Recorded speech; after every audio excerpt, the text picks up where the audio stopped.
Hello everyone, this is Traycon here, the gaming statistician. I wanted to introduce you to a new game that I've been enjoying playing. It seems like it has a lot of potential for being fun in the future. It is already fun, but as they continue to work on the player versus player aspects, I think it really could get more and more interesting. But let me give you an idea just since the first episode. I've been playing for a couple weeks, so I already have reasonably well advanced, but I'll just start from the basics and give you an idea of what the game is about. So the main idea is that you collect these heroes, and as you collect these heroes, you use them in both campaign mode and in player versus player mode, and you level the heroes up, and each hero has, there are a lot of heroes I still need, but each hero has certain abilities, and you can click on a hero like Lady Nimrel here. She's an elf rogue. I currently have her at 3 stars. It takes a while to up these stars. She's actually a little bit easier to get stars for than some of the others because you can get her through quests. You can look at each hero's stats.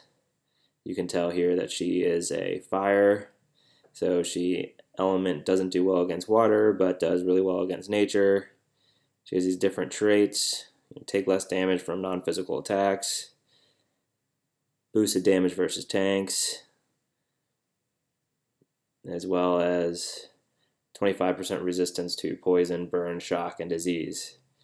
And she has these abilities. Right now she only has 2 because I haven't really ascended her very far. So another way of increasing your heroes is through this ascension process where you get these evos over time and you slowly get better skills as well as better stats for your heroes. So you can gain your heroes through levels. Right now she's level 33. You can get better stats. You can get more abilities through ascension, and over time your heroes just become more and more powerful. And then they all have these different traits. Like this Phenolthoxian is a nature hero. He's a tank. He's slow. He has different stats and abilities, and a big part of the game is actually learning these heroes and not just how to use them by themselves, but you can make teams of 4 and the synergies that work well against potentially some other teams that you see. So for this video, I'm just going to show you one aspect of the game where you go through, and it's this campaign mode where you work through these different levels. And I'm currently working on chapter 11, but just doing it once, you don't do this once through. You have to go back and do these things again because they give certain drops and things, but I'll go more into that in another video. Right now I'll just go ahead and see if I can beat this next part of chapter 11 here, which is Trader's Retreat. So I'll go into Trader's Retreat. It uses some stamina. You can look, there are a lot of nature villains in Trader's Retreat, so when I pick my team, I'm going to at least pick a couple fire guys. So I have, this is Ignis the Mad. I'm going to use him because he's fire. This then is Tsume, Willow, and Lady Nimrel, which I just showed you. So I'm going to use them to move through this level here, which I haven't beaten yet, but I also haven't tried it. It shouldn't be that bad because I'm a little bit behind on the campaign. So it's opening the dungeon. And you get into the dungeon. These are my 4 heroes. And then you go through these different rooms. So this first room, we're going to see who we face here. It's a group of green guys. They're all level 27. This should go pretty well.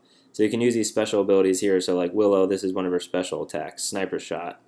And this should do really well against the opponent because it's powerful. Lady Nimrel will just use a basic shot here, but she does well against tanks. So you want to take out some of the tanks. And you can see 2x damage versus tanks there.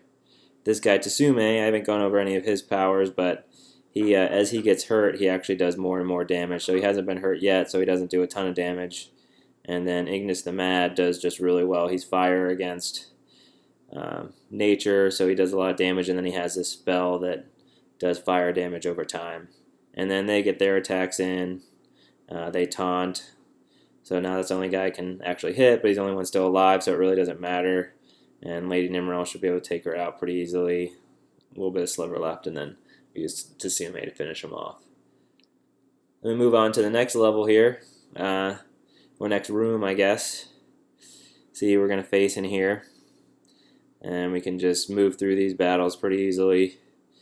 They aren't too difficult because, like I said, I'm a little bit behind on, let's use Tsume's special attack here.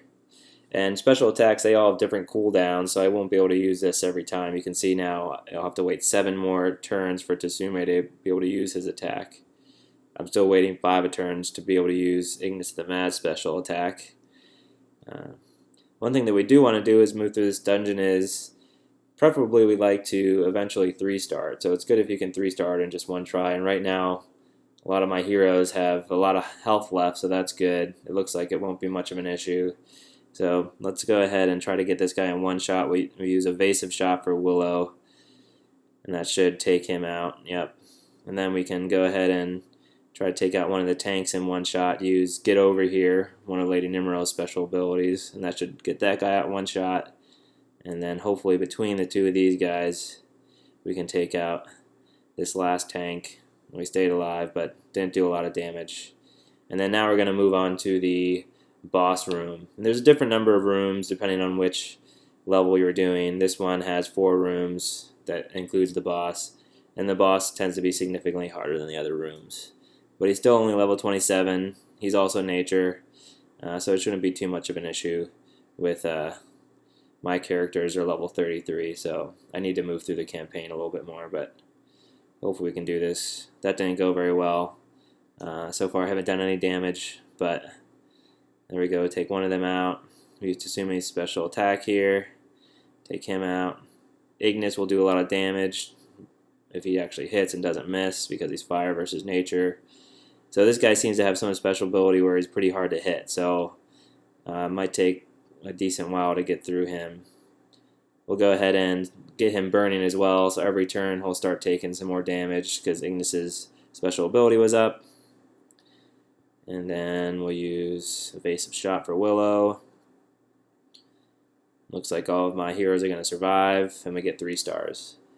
And after you finish a dungeon, the reason you want to run these things again is because you get these chests, and unfortunately this is a brown one, just a wooden chest, so it's not going to have a lot of good things in it, but it does have some experience potions as well as some gold.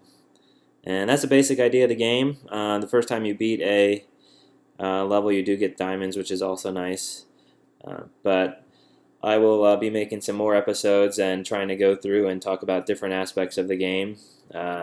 So far I've found it to be pretty enjoyable. It also doesn't take very much time. You can play it just a few minutes here and there during a day. You don't have to play for hours to actually continue moving through it, which is nice. And also you don't have to really invest a lot of money. I put a little bit of money into it so far just because I enjoy it, and usually if I find a game I enjoy, I try to support it a little bit. But you know, so far $20, and I probably won't need to put in any more anytime soon. So thanks for watching, and expect some more videos on Dungeon Boss in the future.